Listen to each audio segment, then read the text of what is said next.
first character really that we were thinking about is a character that would represent the Bureau. And we came up with the old director, Trench, first. Cynical, hard-boiled, kind of very strict. Yeah, I was actually, going back in Remedy history, thinking about our different characters. I was thinking about one particular hard-boiled detective. I got a call from my agent saying, Thomas and Sam were going to be in New York. Would I be up for having lunch with them? And I said, yeah, definitely.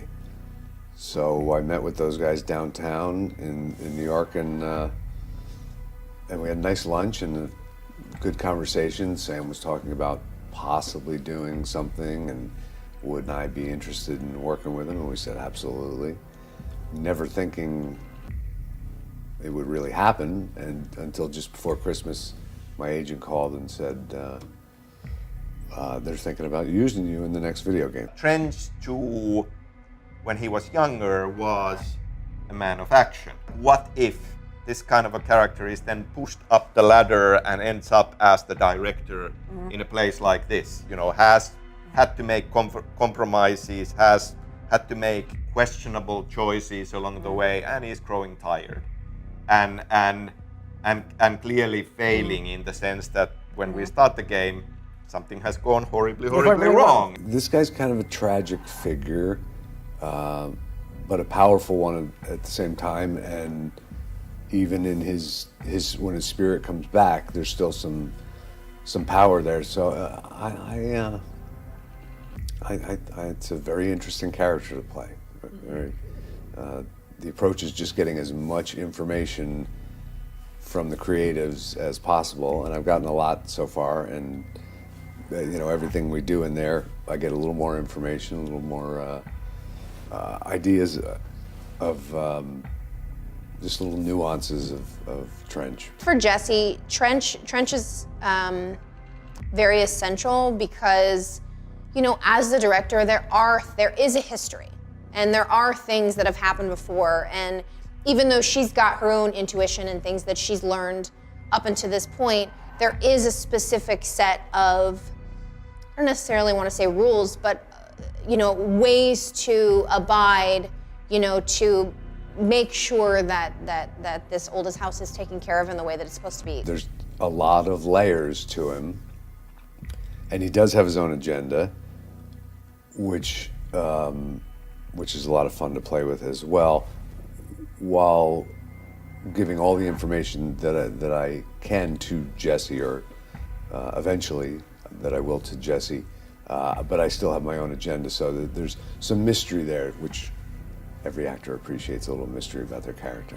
Then we had to come up with the hero for this story, because Trench clearly isn't the hero of this story, and that led us to Jesse. The times have changed, and clearly what he did wasn't totally right, because he would still be here if it was. So I think she takes that and then adds her own flavor to it. And she's immediately thrust into the position of being the director, and she has to step into really big boots, but then again, she does have that innate quality, she has that capacity to understand these things very quickly. For me, what I found a connection with was I'm very spiritual, but I'm also very in touch with my own personal intuition, because I feel like that's a huge driving force of Jessie. She knows what she sees, she knows what she believes, she knows these visions that she's been having since she was younger, she knows her history and what she's seen to be real. And she's fundamentally a good person, so when it turns out that there's this crisis going on and she's really the only one who can really take charge of the situation and fight this thing, then of course she's not going to be no, this is your problem, not mine. She naturally wants to help and be the hero. This entity that she's is literally taking people over, and she's no, I will not be defeated by that thing, I'm going to defeat that. But she's not ruthless in disregard to humanity. And I think that's the biggest difference, is she's not just the badass that's screw you, I'm gonna kill you. It's I really don't want to do this, but I know if I don't, then the rest of humanity, like it's just gonna be more, it's like a contagion. I mean, exactly, and it just spreads. And so I think there's that battle of her of, you know, being human and being like, this sucks, you know, it's like, but it's what I have to do. This is the place where she can be at home in a way. She is, she has a potential to be a superstar in this environment, that she has these capabilities and this potential to really kind of understand and use these forces that are present and you know, driven to find her answers. Because she's seen so much weird in her life, she's at home when she walks into the oldest house. Like the weird to her is like, oh my God, thank God, like I'm not crazy. So I think she embraces the weird even more because there's weirder things that happen in this house. Objects of power that are like doing weird things and breaking things down, and it's like there's an excitement to it because she's like, okay, I'm not crazy, this is cool. But of course, the situation being what it is, the whole bureau being invaded by the Hiss, you know, there is a real danger and urgency that all of this will be snatched away. She has come, after all the years of searching, she has now come so close, and now there is a danger that all of this will go away. It was important for us to make sure that Jessie, who she is as a fictional person, who Courtney is, that they work well together.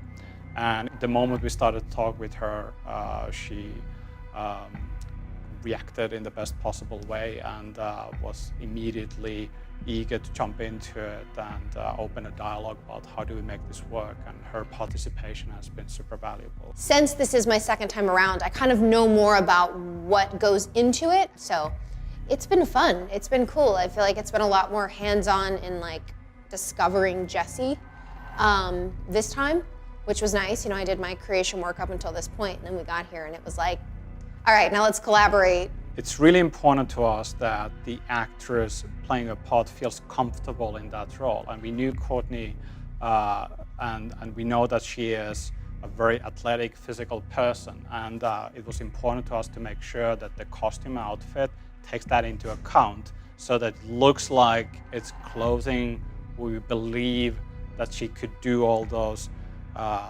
things that she feels she'd be capable of doing. We had to carefully pick elements that we felt like conveys what Jessie is or who she is. We found that we like certain features of 3 different jackets, and actually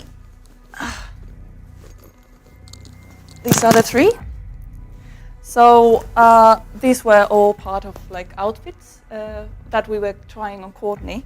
So with this one, we like the color and the simplicity and the sleeve, like because Jessie rolls sleeves up, like with all her costumes. She wants her arms to be visible for functional reasons. So we went for those details with this one. So, and with this, we thought that we want a clear color contrast. So red hair, blue jacket, black pants. And with this one, we like the metal details.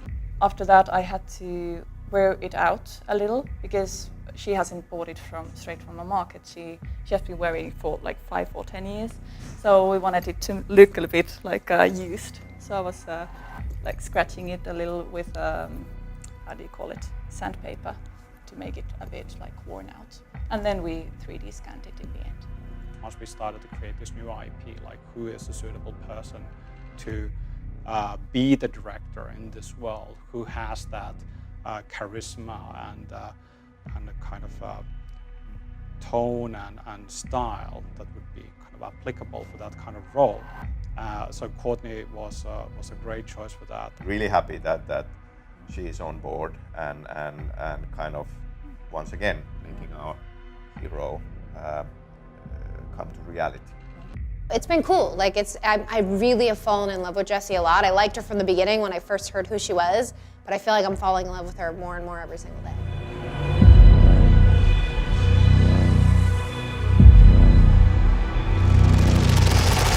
We have other reveals that we have not told you yet, and we have this role in the game a key role, the head of research in the Bureau. The Bureau deals with these dangerous, unexplainable forces, and there is a scientist who is in charge of all of this research at the Bureau, and that's Dr. Casper Darling. And we have a wonderful actor playing Dr. Darling, and that's Matthew Poreda, whom you know as the voice of Alan Wake.